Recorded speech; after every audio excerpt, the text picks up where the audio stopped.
Hello everyone, I'm back with another video, and in today's video we have an HP laptop. This one is an exactly HP Pavilion 14.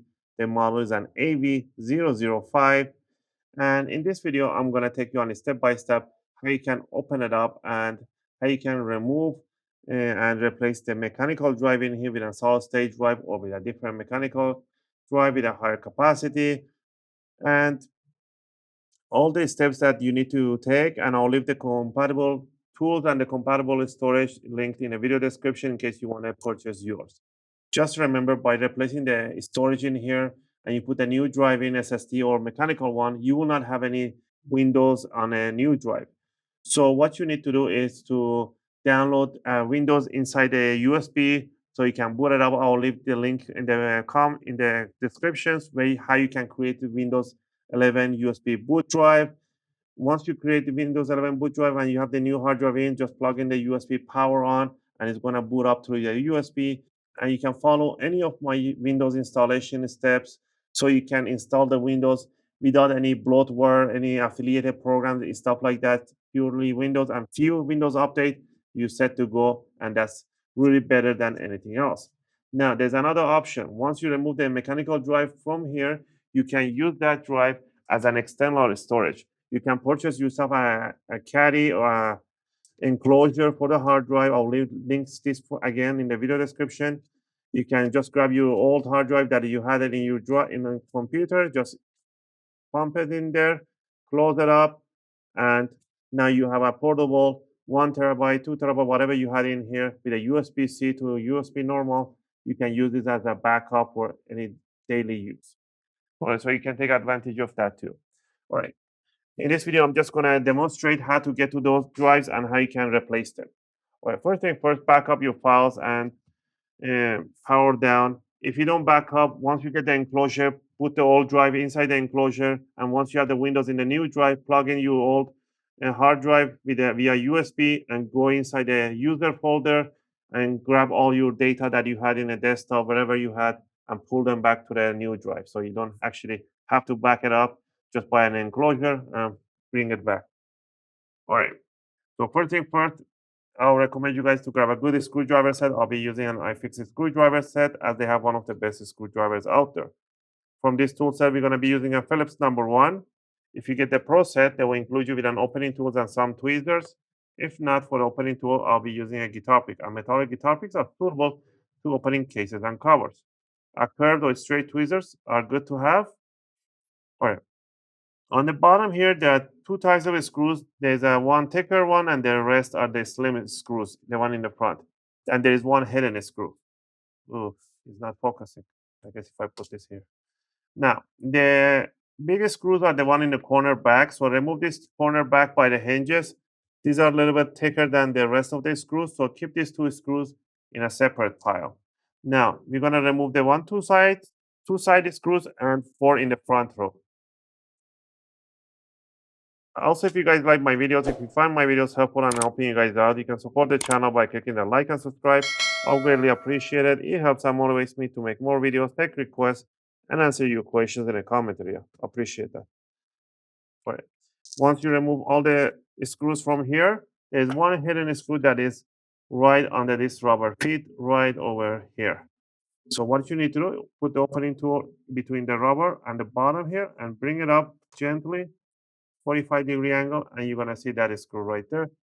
And bring it out, put the rubber feet over, and that's the same size screw as the rest. Now, once we removed all the screws, you want to open up the laptop a little bit, just like that.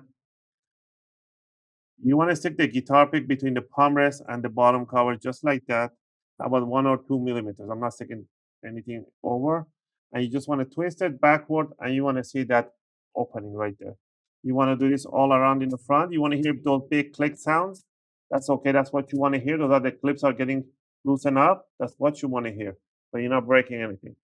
Do that all around. Go to the corner, about 1 or 2 millimeters. Don't stick anything bigger than that, if you know what I mean. All right. Go to the side in here. When you come to the SD, you don't want to do it in here. You can break this plastic here, skip that and go to the next and to the back corner. Once you get to the back corner, you're going to feel that the whole bottom cover is coming out because it is coming out.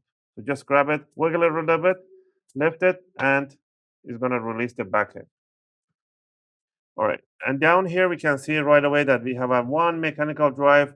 I don't see any M.2 storage. On different models, they have even the screw for M.2.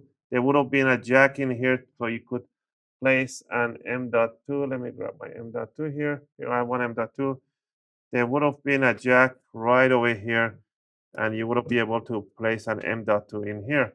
But there is no jack, and there is no way you can solder a jack in there. So you only left with a 2.5-inch mechanical or solid state drive.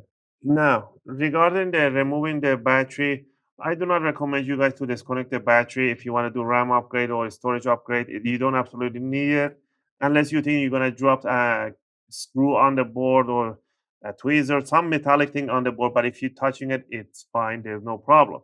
But if you want to be paranoid and you want to disconnect the battery, you want to pull this jack backward. You want to put your fingernails on this side and on this side. And then you want to pull it back evenly straight. Don't put it sideways. And once you're done, you want to put it back in straight in front of the connector and push it in. If you put it sideways, you're going to bend the pins and you're going to create a short. So try not to do it and try not to put any metallic thing on the board, so you'll be fine. Now, what you need to do here is to lift up this tiny latch, the white latch, towards 90 degrees towards the ceiling with your fingernails or a spatula. There we go. 90-degree comes upward. Don't do anything over 90-degree, otherwise you're going to break this latch. All right, once you have that one in, you want to pull this flex cable backward just like that. And it goes in 45-degree inside, and it sits down and it closes down. So pull it out. Once you have it out, you want to lift up the hard drive, not from the back side because there's a corner it hooks in under the plastics. You want to grab it from here, not from the connector, from here, and you want to lift it up from this section. Gently bring it up in 45-degree angle, and then you want to slide it towards the battery like that so you can release these tiny clips that go underneath these hooks. All right, once you have it like that, you can flip it over. You can see this is a Western Digital 1 terabyte. To disconnect the adapter, don't pull on the cable, they're fragile. You want to pull on the adapter and bring it up like that, right? Just remember the orientation of this hard drive. Now, let's say you grab yourself a solid state drive. Let me find mine here.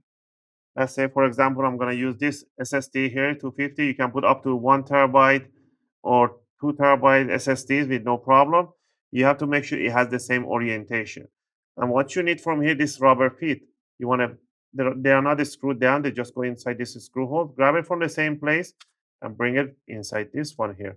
You're going to feel like, oh, there's more gap in here. That's fine because these are really slim and the mechanical drives are a little thicker. So grab that one in there and grab this one and bring it in the same position and squeeze them together.